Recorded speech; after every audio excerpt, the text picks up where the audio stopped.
మన ప్రభు అయినటువంటి దేవునికి సమస్తమైన ఘనత మహిమ ప్రభావములు కలుగును గాక. ఆయన శ్రేష్టమైనటువంటి నామమున మీ అందరికి కూడా శుభాలు తెలియజేస్తున్నా. ప్రత్యేకంగా ఈ యొక్క సెమీ క్రిస్మస్ ప్రోగ్రాం మనం జరిగించుకోవటం కోసం దేవుడు అనుగ్రహించినటువంటి కృపను బట్టి దేవునికి తెలియజేస్తుంటున్నా. వాక్యాన్ని మనం చదువుకున్నాం. వాక్యం నిమిత్తం ప్రార్థన చేసుకొని కొంత సమయాన్ని దేవుని సన్నిధిలో వాక్యం ద్వారా ధ్యానం చేస్తూ మనం దేవుని మహిమపరుస్తాం. ప్రేమ కలిగిన మా ప్రియ పరలోక పరమ తండ్రి, నీకు స్తోత్రాలు చెల్లిస్తూ ఉంటున్నాం. మా ప్రభువా, మమ్మల్ని ప్రేమించి పాపులము నీచులము దుర్మార్గులమైన మమ్మల్ని ప్రేమించి నశించిపోతున్నటువంటి మమ్మల్ని ప్రేమించి వెదకి రక్షించడానికి మనుష్య కుమారునిగా మీరు ఈ లోకంలో జన్మించినందుకై మీకు స్తోత్రాలు చెల్లిస్తూ ఉంటున్నాం. 2025 సంవత్సరాల క్రితం నాయన మీరు మా కోసం ఈ భూమి మీద జన్మించినటువంటి సందర్భాన్ని పురస్కరించుకొని కొన్ని విషయాలు నాయన ప్రభా, మీరు ఎందు నిమిత్తం మీరు ఈ లోకాన్ని మీరు వచ్చినారు, మీ ప్రేమ ఎటువంటిదో మేము గుర్తెరగటానికి, ధ్యానం చేయటానికి, మరి మేము ఆ ప్రేమను రుచి చూడటానికి, ఆ ప్రేమను ఇతరులకు పంచడానికి మీరు మాకు అనుగ్రహించినటువంటి కృపను బట్టి మీకు స్తోత్రాలు చెల్లిస్తున్నాం. చదవబడినటువంటి లేఖన భాగాలను బట్టి నీకు వందనాలు ప్రభువా. మరి వాక్య భాగం ద్వారా మీరు మాతో మాట్లాడి మహిమ పొందమని యేసు నామమున ప్రార్థించి వేడుకుంటున్నాము తండ్రి, ఆమేన్. మన రక్షకుడైనటువంటి యేసు ప్రభువుకు, తండ్రి అయిన దేవునికి, పరిశుద్ధాత్మ దేవునికి, త్రియేక దేవునికి మనము కృతజ్ఞతాస్తుతులు చెల్లించబద్దులమై ఉంటున్నాం. తండ్రి అయిన దేవుడు మనల్ని ప్రేమించి తన యొక్క ప్రియ కుమారుణ్ణి మన కోసమని ఈ లోకానికి పంపించాడు. మరి ఆ ప్రియ కుమారుని ద్వారా మనకు రక్షణ, పాప క్షమాపణ మనకు కలిగించటానికి యేసు ప్రభు వారి సర్వస్వాన్ని వదిలిపెట్టి ఆ సమస్తాన్ని కూడా, వైభవాన్ని, మహిమను, ఘనతను, సింహాసనాన్ని, తండ్రి అయిన దేవుణ్ణి, దూతలను అందరినీ కూడా వదిలిపెట్టి ఈ లోకానికి వచ్చినాడు. దరిద్రుడైన మనల్ని ధనవంతులు చేయటం కోసమై ఆయన దరిద్రుడిగా మార్చబడి ఈ లోకంలో జన్మించాడు. జన్మించటానికి ఆయన స్థలము లేకపోయినా పశువుల పాకలో ఆయన జన్మించి అందరికీ అందుబాటులో ఉన్నట్టుగా ఆయన ఈ లోకంలో జన్మించి ఉంటున్నాడు. అంతేకాకుండా మనం మత్తయి సువార్త 4వ అధ్యాయము 12 నుంచి 16 వచనాల్లో మనం గమనించి చూసినట్లయితే, మరి చీకటిలో కూర్చుని ఉన్న ప్రజలు గొప్ప వెలుగు చూచిరి, మరణ ప్రదేశంలోను మరణ ఛాయలోను కూర్చున్న వారికి వెలుగు ఉదయించెను. ప్రేమైన దేవుని బిడ్డలారా, మరణము నుండి జీవమునకు నడిపించుటకు, మరణములో నుంచి జీవములోనికి దాటించుటకు, పాపము నుంచి శాపము నుంచి విడిపించుటకు యేసు ప్రభువారు ఈ లోకానికి వచ్చినట్టుగా మనం చూస్తూ ఉంటున్నాం. ప్రజలను సమాధానాలకు, నీతి న్యాయాలను నడిపించేటువంటి విమోచకుడైనటువంటి ఈ మెస్సియా గురించి మనము యెషయా ప్రవక్త ప్రవచించినటువంటి ప్రవచనాన్ని ఇక్కడ మత్తయి సువార్తలో మనం చూస్తూ ఉంటున్నాం. యెషయా గ్రంథం 9వ అధ్యాయం 1-2 వచనాలలో ఇప్పుడు చదవబడినటువంటి ఈ అంశాన్ని మనం అక్కడ చూడగలుగుతాం. మత్తయి యెషయా ప్రవచన నెరవేర్పును సూచించుచు ఆయన మెస్సియాయే ప్రభు అయిన యేసు క్రీస్తు అని తెలియజేస్తూ రాసినటువంటి ప్రవచనం ఇది. ఆధ్యాత్మికమైనటువంటి చీకటిలో ఉన్నటువంటి మనల్ని, ఈ లోక సంబంధమైనటువంటి చీకటి కాదు, ఆధ్యాత్మిక సంబంధమైనటువంటి చీకటిలో నుండి, ఆ చీకటిలో కూర్చున్న, నివసిస్తున్న, సంచరిస్తున్న మా ప్రజలందరినీ ఆధ్యాత్మికమైన వెలుగులోనికి నడిపించడానికి దేవాది దేవుడే శరీరధారిగా ఈ లోకములో దిగివచ్చి ఉంటున్నాడు. అది ఎంత గొప్ప విషయం చూడండి. దేవుడి ఈ లోకానికి రావాలి అని అంటే మరి అంత ప్రాధాన్యత మనకేముంది అని అంటే, ఆయన స్వరూపంలో మనం చేయబడ్డాం, ఆయన పోలికలో మనం ఉంటున్నాం. కనుక ఆయన స్వరూపములో చేయబడినటువంటి మనము చెడిపోయినటువంటి వారంగా, పాడైపోయినటువంటి వారంగా, పాపానికి శాపానికి దాసులైనటువంటి వారుగా ఉన్న మనల్ని విమోచించి రక్షించడానికే యేసు ప్రభువారు ఈ లోకానికి వచ్చి ఉంటున్నారు. మరి యేసుక్రీస్తు ఏ చీకటి నుండి విడిపించుటకు ఈ లోకానికి వచ్చాడు? ఇప్పుడు చదువుకున్న దాంట్లో ఏమంటారు? చీకటిలో కూర్చున్న ప్రజలను గొప్ప వెలుగు చూచిరి అన్నప్పుడు, మరి యేసు ప్రభువారు ఏ చీకటి నుండి విడిపించుటకు ఈ లోకానికి వచ్చినాడు అంటే మరణం అనే చీకటి నుండి విడిపించుటకు యేసు ప్రభువారు ఈ లోకానికి వచ్చాడు. ఆదియందు దేవుడు మానవుని సృజించినప్పుడు ఆ మానవుడు మరణము రుచి చూడని నిత్య జీవం కలిగిన వాడుగా ఉండాలని తయారు చేశాడు. కానీ మరి మానవుడు సాతాను యొక్క మాటకు లోబడి, సాతానుకు లోబడిపోయినటువంటి వాడై, వాని ప్రోద్బలానికి, వాని ఆకర్షణలకు లోబడినటువంటి వాడై దేవుని మాటను ధిక్కరించి, దేవుడు ఏం చెప్పాడు? ఈ తోటలో ఉండేటువంటి చెట్ల ఫలములన్నీ కూడా మీరు తినవచ్చును, ప్రత్యేకంగా ఒక చెట్టుని చూపించి దీని ఫలములు మీరు తినకూడదు, మంచి చెడ్డలను తెలివిని ఇచ్చేటువంటి ఈ ఫలములను మీరు తినకూడదు, తినబల మీరు నిశ్చయముగా చచ్చెదరు అన్నాడు. అయితే దేవుడిచ్చినటువంటి ఆ ఆజ్ఞను మీరు తిరస్కరించినటువంటి వారై దేవుని మాటను పక్కన పెట్టి సాతాను మాటకు లోబడినటువంటి వారై సాతానుకు లోబడి ఆ పండును తిని పాపము చేశారు. అందుకని ఒక్క మనుష్యుని ద్వారానే పాపము లోకములో ప్రవేశించింది.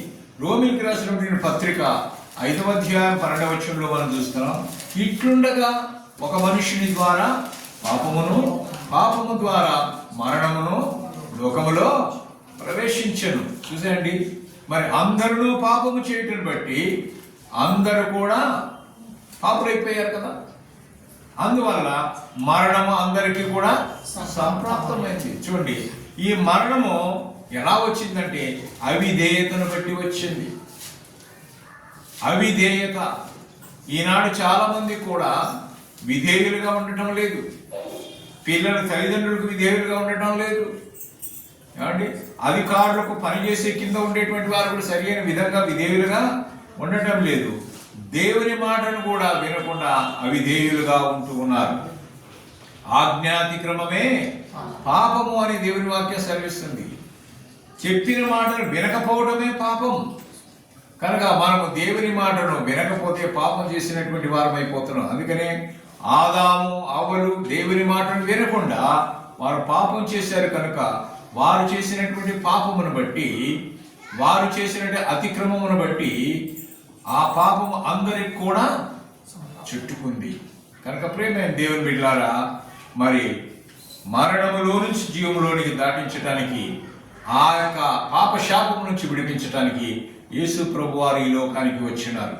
మరణము 3 విధాలుగా ఉంటుంది, 3 రకాలుగా ఉంటుంది. ఒకటి ఆధ్యాత్మికమైనటువంటి మరణం, ఆత్మీయంగా చనిపోయినటువంటి పరిస్థితి. అంటే ఆత్మీయంగా చనిపోయిన స్థితి అంటే ఏంటి అని అంటే దేవుని నుంచి దూరం అయిపోవటం. ఆదాము అవ్వలు దేవుడు చెప్పిన మాటలు వినలేదు. వాళ్ళు పండు తిననంతసేపు దేవునితో సహవాసం చేశారు, మంచి ఫెలోషిప్ కలిగి ఉన్నారు. అలాంటి సమయంలో ఎప్పుడైతే సాతానుకు లోబడ్డారో అప్పుడు దేవుడు ఏం చేశాడు? వారిని ఆ తోట నుంచి తరిమేశాడు. అంతేకాకుండా పాపము చేయుటను బట్టి దేవునికి మానవునికి మధ్య అగాధము ఏర్పడింది. అంటే ఒక గ్యాప్ అనేది వచ్చింది అనమాట. అంటే దూరం అనేది ఏర్పడింది. ఎందుకంటే దేవుడు పాపాన్ని ద్వేషిస్తున్నాడు, పాపిని ప్రేమిస్తున్నాడు. అయితే ఈ పాపము చేయుటను బట్టి మనం దేవునికి దూరం అయిపోయినాం. కనుక దేవుడి నుండి దూరం అవటం అనేదాన్ని ఆధ్యాత్మిక మరణం. అంతేకాకుండా ఆధ్యాత్మిక మరణం ఏంటంటే శరీరానుసారమైనటువంటి మనస్సును కలిగి ఉండటం. శరీరానుసారమైన మనస్సు ఏంటి? ఎటువంటిదా మనస్సు? ఈ లోకంలో ఉన్నదంతా 3 అన్నాడు కదా. ఏంటది? శరీరాశ, నేత్రాశ, జీవ కుటుంబం. ఇవన్నీ కూడా మనిషి కలిగి ఉండటం బట్టి తన మనసు మారిపోయి సత్యాన్ని తెలుసుకోలేక, దేవుణ్ణి తెలుసుకోలేక, సత్యమైనటువంటి దేవుడు యేసుప్రభు ఏమన్నాడు? నేనే సత్యమును అన్నాడు. సత్యమైనటువంటి యేసయ్యని తెలుసుకోలేక అసత్యంలోనికి వెళ్తూ ఉంటున్నారు. కనుక అసత్య మార్గంలో పయనిస్తున్నారు. అసత్యముగా వారు ప్రవర్తించటమే కాకుండా అనేక మందిని కూడా అసత్య మార్గంలోకి నడిపించడానికి సాతాను వారిని ప్రేరేపిస్తున్నాడు. కనుక ప్రేమైన దేవుని బిడ్డలారా, శరీరానుసారమైన మనసు కలిగి ఉండట ఆధ్యాత్మికమైనటువంటి మరణం మీకు జ్ఞాపకం చేస్తున్నాను. అంతేకాకుండా అపరాధములు పాపములు నడుచుకుంటున్న బట్టి దేవుడు మాకేం చెప్తుంది? మనమందరం కూడా ఎట్లా అపరాధముల చేతను పాపముల చేతను చచ్చిన వారం ఉంటున్నారు. అంటే అవి చేయటం వలన మనం ఎటువంటి వారం అయిపోతున్నాం? చచ్చిపోయినటువంటి వారంగా ఉంటున్నాం. ఇది ఆధ్యాత్మిక మరణం.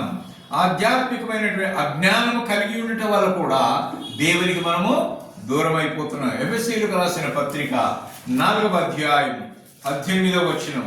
ఎఫెసీయులకు రాసిన పత్రిక 4వ అధ్యాయం 18వ వచనం. వారైతే అంధకారమైన మనస్సు గల వారై తమ హృదయ కాఠిన్యము వలన తమలోనున్న ఏముందంట? అజ్ఞానం ఉంది. ఆ అజ్ఞానం చేత దేవుని వలన కలుగు జీవములో నుండి వేరుపరచబడిన వారై తమ మనసులకు కలిగిన వ్యర్థతను అనుసరించి నడుచుకొనుచున్నారు. వ్యర్థమైన వాటిని చూస్తున్నారు, వ్యర్థమైన వాటిని ఆచరిస్తున్నారు, వ్యర్థమైన వాటి ప్రకారం నడుచుకుంటున్నారు. ప్రసంగి చెప్తారు, వ్యర్థము సమస్తమును వ్యర్థం. కనుక వ్యర్థమైనటువంటిది వేస్ట్ అనమాట. ఇంగ్లీష్లో మనం పదం వాడతాం, వేస్ట్. అప్పుడప్పుడు అంటుంటాం కదా, వేస్ట్ ఫెలో అంటుంటాం. ఏదైనా తీస్తే ఇది వేస్ట్, పనికిరాదు, ఇది బయట మారే అంటాం.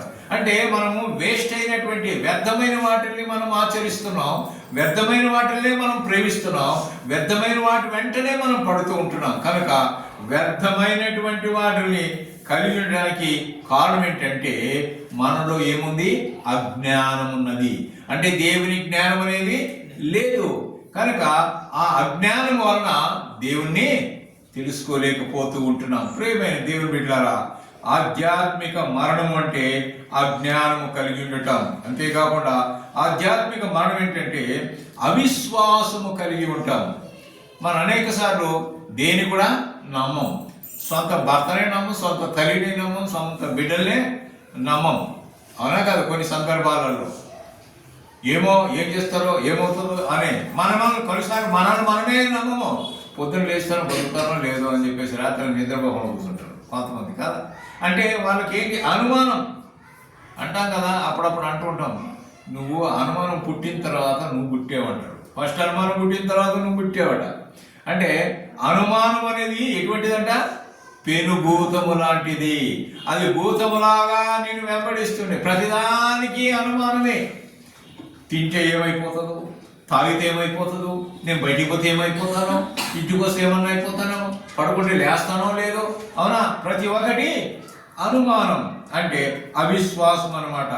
అయితే మనం విశ్వాసం కలిగి ఉంటేనే బ్రతకగలుగుతాం. డాక్టర్ దగ్గరికి వెళ్ళినప్పుడు ఎలా వెళ్తాం? విశ్వాసంతో వెళ్తామా, అవిశ్వాసంతో వెళ్తామా?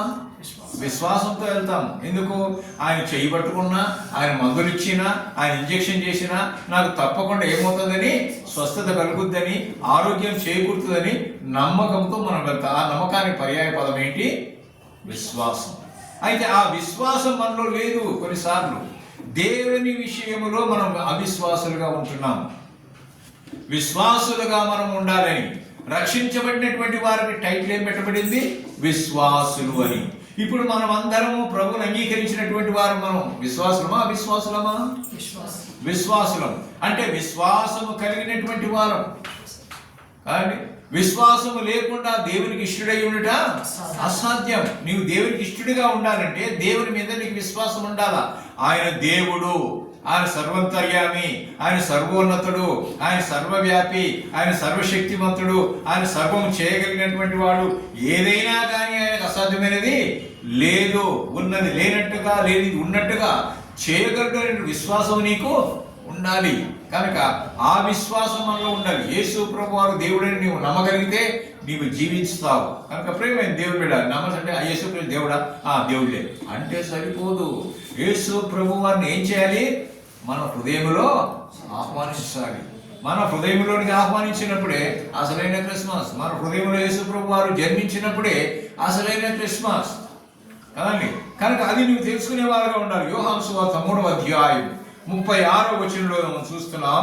ఏం రాయబడిందంటే, కుమారుని యందు విశ్వాసముంచువాడే నిత్య జీవము కలవాడు. యేసు ప్రభువునందు విశ్వాసముంచువాడు నిత్య జీవం గలవాడు.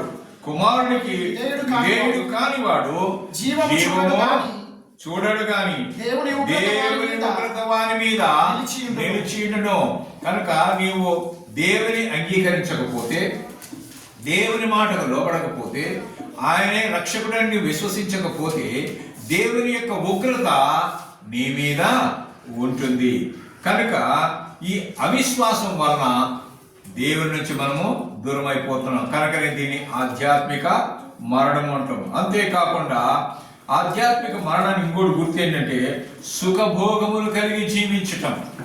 సుఖభోగములు కలిగి. తిమోతికి రాసినటువంటి మొదటి పత్రిక 5వ అధ్యాయము 6వ వచనం. తిమోతికి రాసిన మొదటి పత్రిక 5వ అధ్యాయం 6వ వచనం. సుఖభోగముల యందు ప్రవర్తించున్నది బ్రతుకుచుండియో చచ్చినదై ఉండును. చూసండి, చచ్చినదైడు. కేవలం పైకి మాత్రం నేను బ్రతుకున్నా అంట కొంతమంది అంటూ ఉంటారనమాట. నేను బతుకుతున్నా ఏదో జీవోత్సవంలాగా బతుకుతున్నాను. ఎవరి కోసం బతుకుతున్నామా? తిండి కోసం కదా బతికేది అంటారు. నా కూతురు కోసం బతుకుతున్నా, నా కొడుకు కోసం బతుకుతా. నా కూతురు పెళ్ళి అయితే దానికి ఒక కొడుకు పుడితే ఆయన ఉయ్యాలేసి ఊపి అప్పుడు కదండి ఇలా అంటే వాళ్ళ కోసం బతుకుతున్నాను. వాళ్ళ కోసం బతుకున్నాను. తిరుమల బతుకు చూద్దాం. నువ్వు బతకడానికి తింటున్నావా లేదా? కానీ ఇక్కడ మాత్రం ఏమంటారు? నా కొడుకు కోసం బతుకున్నా, నాకేం లేదా, నా జీవితంలో ఏం కోరిక లేవు, నా కూతురు కోసం బతుకున్నాను. ఇది కాదు. కనుక ప్రియమైన దేవుని బిడ్డలారా, సుఖభోగములు అనుభవించుట కోసము బ్రతుకుచుండుట అది కేవలము చచ్చిన వారితో సమానము. అంతేకాదండి, ఆధ్యాత్మిక మరణం ఇంకా ఏం చూపిస్తుంది? వేషధారణను చూపిస్తూ ఉంటుంది. వేషధారణ. ప్రకటన గ్రంథం 3వ అధ్యాయం 1-2 వచనాలు చూస్తాం. 1వ వచనం ఆఖరి భాగంలో మనం చూసినట్లయితే, నీ క్రియలను నేను ఎరుగుదును, ఏమనగా నీవు జీవించుచున్నావని పేరు మాత్రం ఉన్నది కానీ నీవు మృతుడవే. చూసండి, పైకి మాత్రమే బతుకున్నాం. ప్రభువు మన జీవితంలో లేకపోతే, రక్షకుడు మన జీవితంలో లేకపోతే, మనము బయటికి దేహిగా కలిగి ఉండి కూడా మనము చచ్చిన వారితో సమానమే. ఎందుకంటే ఆత్మీయమైనటువంటి చావు కదండి. దేవునితో దూరం అయితే మనం చచ్చినటువంటి వారమే. ఇక్కడ అదే మాత్రం చెప్తున్నాడు కదా, నీవు జీవించుచున్నావన్న పేరు మాత్రం ఉన్నది కానీ నీవు మృతుడవే. నీ క్రియలను నా దేవుని ఎదుట సంపూర్ణమైనవిగా నాకు కనబడలేదు కనుక హెచ్చరిక చేస్తున్నాడు. జాగరూకుడవై చావనై ఉన్న మిగిలిన వాటిని బలపరచుము. అంతేకాకుండా కింది పుట్టినోట్లో చూస్తే స్థిరపరచుము అని ఉంది. కనుక ప్రియమైన దేవుని బిడ్డలారా, మిగిలినవి అనంటే ఏంటి? అవి మనం చేయవలసినవి ఏంటి అనంటే యేసు ప్రభువును సురక్షకునిగా అంగీకరించటం. కనుక ప్రియమైన దేవుని బిడ్డలారా, ఇవన్నీ అంగీకరించకపోవడం వలన ఆధ్యాత్మికంగా మనము చనిపోయిన స్థితిలో ఉంటున్నాం. రెండవదిగా మనం చూస్తున్నాము భౌతిక మరణం. అది ఆధ్యాత్మిక మరణం, ఇది భౌతిక మరణం. భౌతిక మరణం అంటే శారీరకంగా చనిపోవటం. అంటే ప్రస్తుతము మనం ఉన్నటువంటి వారము మన ప్రాణం పోతే ఏమైపోతుంది? ఈ జీవితాన్ని విడిచిపెట్టి వెళ్ళిపోతాం. అంతే కదా, అవునా కదా? ఆత్మ శరీరాన్ని విడిచి వెళ్ళేటువంటిది. అంటే ప్రాణము లేని శరీరము ఏమంటారు? దాన్ని మృతము అంటారు కదా. ప్రాణము లేని శరీరము మృతము, చలనము లేనటువంటి శరీరము మృతము. నువ్వు చెయ్యెత్తినా తన్నట్టు దౌడిపోయింది అనుకోండి, అవునా కదా? బెడ్లో పడుకున్నాండి, ఆయన కన్ను మూసుకొని నిద్రపోతున్నాడు, ఆయన బతుకోవడం లేదా చూడటానికి చెయ్యెత్తి ఇట్లా అంటాడు, గాని కింద పడుతుంది. అంటే ఆయన ఏం లేదు, ప్రాణము లేదు. ఇక డాక్టర్లు ఏం చేస్తారు? ఇక ఈయన అడిపడిస్తారు, ఇది కొట్టుకోవటం లేదు. గుండెకాడ స్టెథోస్కోప్ పెట్టి చూస్తాడు, అది కొట్టుకోవటం లేదు. కళ్ళు తెరిచి చూస్తాడు, ఇట్టే ఉంటుంది. కనుక దాన్ని ఏమంటాం మనం? చనిపోయిన వారంటాం.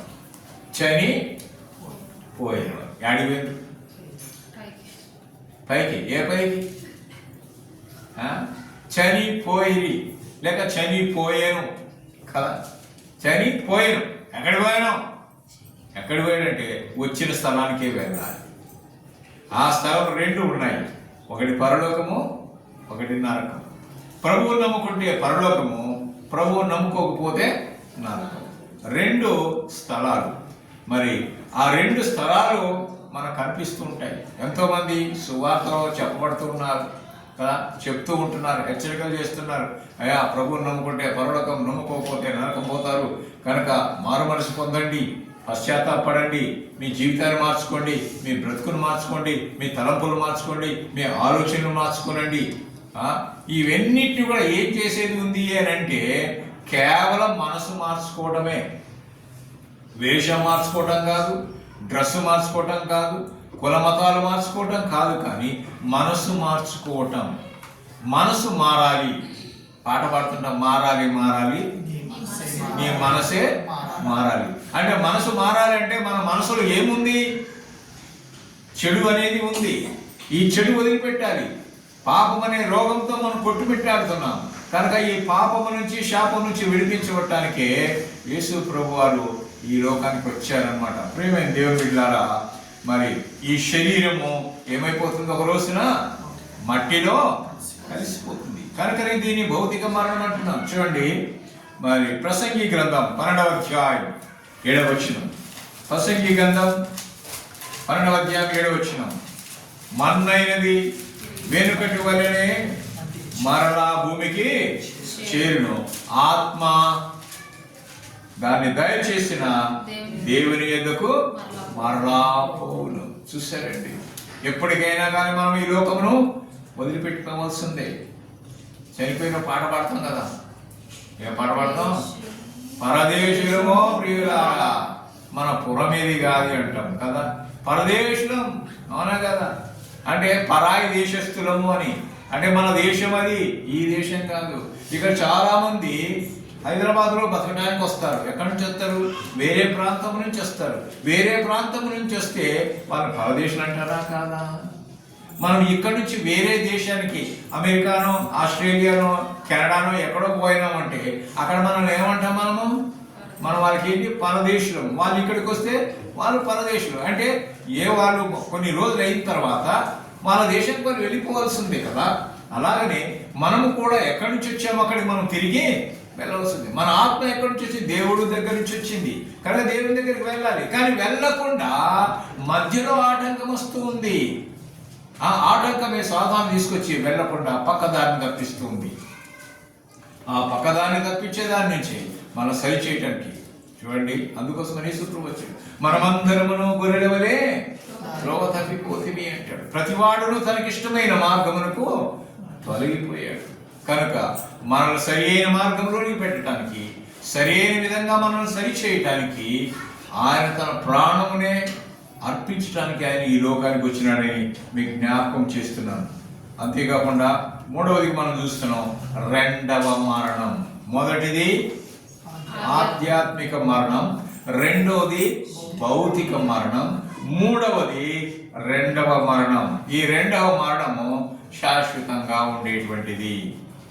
2 శాశ్వతమైనటువంటి, ఒకటి పరలోకము, ఒకటి నరకం. నీకు ఏది కావాలో ఎన్నుకోవాల్సింది మన చేతిలోనే ఉంది. చచ్చినాక ఎన్నుకోలేవు, బ్రతికి ఉన్నప్పుడే. సామెత ఉంది కదా. ఏం సామెత ఉంది? దీపం ఉండగానే ఇల్లు చక్కబెట్టుకొని. అంటే ఈ శరీరంలో మనం ప్రాణం ఉండగానే ఏదైనా కానీ తీర్మానము చెయ్యాలి, తర్వాత మనకు లాభము లేదు. కనుక ప్రియమైన దేవుని బిడ్డలారా, రెండవ మరణము అనేది ఏంటంటే నరకం. మరి నరకముకు వెళ్ళాలని ఉందా? పరలోకం వెళ్ళాలని ఉందా? ఆ నరకం నుంచి తప్పించడం కోసమే, పరలోకానికి చేర్చుట కోసమే యేసు ప్రభువు వారు ఈ లోకానికి వచ్చారు. ఇది తెలియనటువంటి విధంగా మనం ఏం చేస్తున్నామంటే అజ్ఞానం అనే చీకటిలో ఉన్నాం, మరణం అనే చీకటిలో ఉన్నాం. కనుక ఆ చీకటిలోంచి బయటికి నడిపించాలని, తీసుకొని రావాలని తన బిడ్డల్ని పరలోకములో చేర్చాలని ఆయన ఇష్టపడుతూ ఉంటున్నాడు. తీర్పు అనేది ఒకరోజు జరుగుతుంది. ఆ తీర్పు దినాన మనం నిలబడినప్పుడు మనము తీర్పు పొందినటువంటి వారమై మనము రక్షణ పొందినటువంటి వారంగా తీర్చబడితే పరలోకము, మన రక్షణ పొందినటువంటి వారుగా తీర్చబడినట్లయితే నరకానికి వెళ్తాం. చూడండి, యోహాను సువార్త 5వ అధ్యాయము 29వ వచనం. యోహాను సువార్త 5వ అధ్యాయం 29వ వచనం. మేలు చేసిన వారు జీవ పునరుత్థానమునకును, కీడు చేసిన వారు తీర్పు పునరుత్థానమునకును బయటికి వచ్చేందురు. బయటికి ఎక్కడి నుంచి వస్తారు? బయటికి అంటే సమాధిలో నుంచి వస్తారు. అంటే తీర్పు దినాన మనందరూ కూడా చనిపోయినటువంటి వారు తిరిగి లేచి ఆయన సింహాసనం ముందు మనము ప్రత్యక్షము కావలసి ఉంటుంది. అంటే తప్పకుండా ఆయన ముందు మనము నిలబడాలి. అప్పుడు దాన్ని బట్టి మనకు తీర్పు జరుగుతూ ఉంటుంది. కనుక ప్రియమైన దేవుని బిడ్డలారా, నీతిమంతులైనటువంటి వారు పరలోక నిత్య రాజ్యంలో ప్రవేశిస్తారు. అనీతిమంతులైనటువంటి వారు నిత్య నాశనానికి వెళ్తారు. మనం చూస్తాం, చూడండి, మత్తయి సువార్తలో మరి 25వ అధ్యాయంలో 46వ వచనంలో మనం చూస్తాం. మత్తయి సువార్త 25వ అధ్యాయం. యజమానుడు వచ్చినప్పుడు ఏ దాసుడు, మత్తయి సువార్త 25వ అధ్యాయము 46వ వచనం. మీరు నిత్య శిక్షకును, నీతిమంతులు నిత్య జీవమును పోవుదురు. చూసారా, నీతిమంతులు ఎక్కడికి పోతారంట? నిత్య జీవమును. మరి అనీతిమంతులు ఎక్కడికి పోతారంట? నిత్య శిక్ష అంటే నాశనానికి, అంటే నరకానికి వెళ్తారు. ఇప్పుడు తీర్మానం మనదే. నాశనానికి పోవాలన్నా పరలోకానికి పోవాలన్నా ఏది కావాలనేది ఎవరో చెప్తే వచ్చేది కాదు, మన హృదయంలో రావాలి. మార్పు అనేది ఎక్కడి నుంచి తీసుకొచ్చేది కాదు, అది మన హృదయంలో నుంచి అది రావాలి. కనుక ప్రియమైన దేవుని బిడ్డలారా, ఇంకొక మాట మనం చూస్తాం. దానియేలు గ్రంథం 12వ అధ్యాయం 2వ వచనం. దానియేలు గ్రంథం 12వ అధ్యాయం 2వ వచనం. మరియు సమాధుల్లో నిద్రించు అనేకులు మేలు కొందరు నిత్య జీవం అనుభవించుటకు, కొందరు నిందల పాలకుటకు, నిత్యముగా హేయులగుటకు మేలుకొందురు. అంటే చనిపోయినటువంటి వారు ప్రభు వచ్చినప్పుడు సమాధుల నుంచి మేల్కొంటారు, లేస్తారు అన్నమాట. కనుక తీర్పు పొందినటువంటి వారు ఆ విధంగా ఎవరైతే రక్షణ పొందరో వారి మీదకి ఏమొస్తుందంట? దేవుని యొక్క ఉగ్రత వస్తూ ఉంటుంది. ప్రకటన గ్రంథం 6వ అధ్యాయం 15 నుంచి 17 వచనాలు మనం చూసినట్లయితే, భూరాజులు, గనులు, సహస్రాధిపతులు, ధనికులు, బలిష్ఠులు, ప్రతి దాసుడును, ప్రతి స్వతంత్రుడును కొండ గుహలలో బండల సందులో దాక్కుని సింహాసనాసీనుడైన వాని యొక్క ఉగ్రత మహాదినం వచ్చెను. దానికి తాళజారిన వాడెవడు? మీరు మా మీద పడి ఆయన సన్నిధికి గొర్రెపిల్ల ఉగ్రతను మమ్మును చేయుడి అని పర్వతములతోనూ బండలతోనూ చెప్పుదురు. అయితే బండలు పారిపోతాయి, పర్వతాలు పారిపోతాయి, మరణం అనేది నీ నుంచి దూరం పోతుంది. అంటే ఆ ఉగ్రతను తప్పకుండా అనుభవించవలసింది. కనుక ఆ ఉగ్రత నుంచి తప్పించటం కోసం, ఆ నరకము నుంచి తప్పించటం కోసం, ఆ అజ్ఞానం నుంచి విడిపించటం కోసం, అపరాధముల పాపముల నుంచి విడిపించటం కోసం, పాప క్షమాపణ కలిగించటం కోసం యేసు ప్రభువు వారు ఈ లోకానికి మానవతారిగా వచ్చాడు. అదే ఆ చీకటిలో, ఈ లోకములో ఉండేటువంటి ఆధ్యాత్మికమైనటువంటి ఆ చీకటిలో నుంచి వెలుగై ఉన్నటువంటి క్రీస్తులోనికి నడిపించటానికి యేసు ప్రభు వారు ఈ లోకానికి వచ్చారు. కనుక ప్రియమైన దేవుని బిడ్డలారా, యేసు క్రీస్తు ఈ లోకములకు వచ్చాడు. కనుక నీవు యేసు క్రీస్తునందు ఉంచినట్లయితే విశ్వాసము, చీకటిలో నుండి వెలుగులోనికి నీవు నడిపించబడతావు. వెలుగులో నడిచినటువంటి వాడు నీవు ఎప్పుడు ప్రకాశించేవాడుగా ఉంటావు. పాట కూడా పాడతావు, నేను యేసుని వెలుగులో నడిచెదను అని పాట పాడతాము. కనుక దేవుని వెలుగులో నడిచేటువంటి వారంగా ఉండాలి. ఎప్పుడు వెలుగులో నడిచేటువంటి వారంగా ఉండాలి అంటే దేవుని వాక్యం మనం ఏం చేయాలి? చదువుతూ ఉండాలి. నీ వాక్యము నా పాదములకు దీపము కనుక సన్మార్గంలో నడిపించేటువంటిది. కనుక సన్మార్గం నడిపించేటువంటి వాక్యాన్ని మనము అనుదినమును చదివేవారుగా ఉండాలి. ఎలా చదవాలి?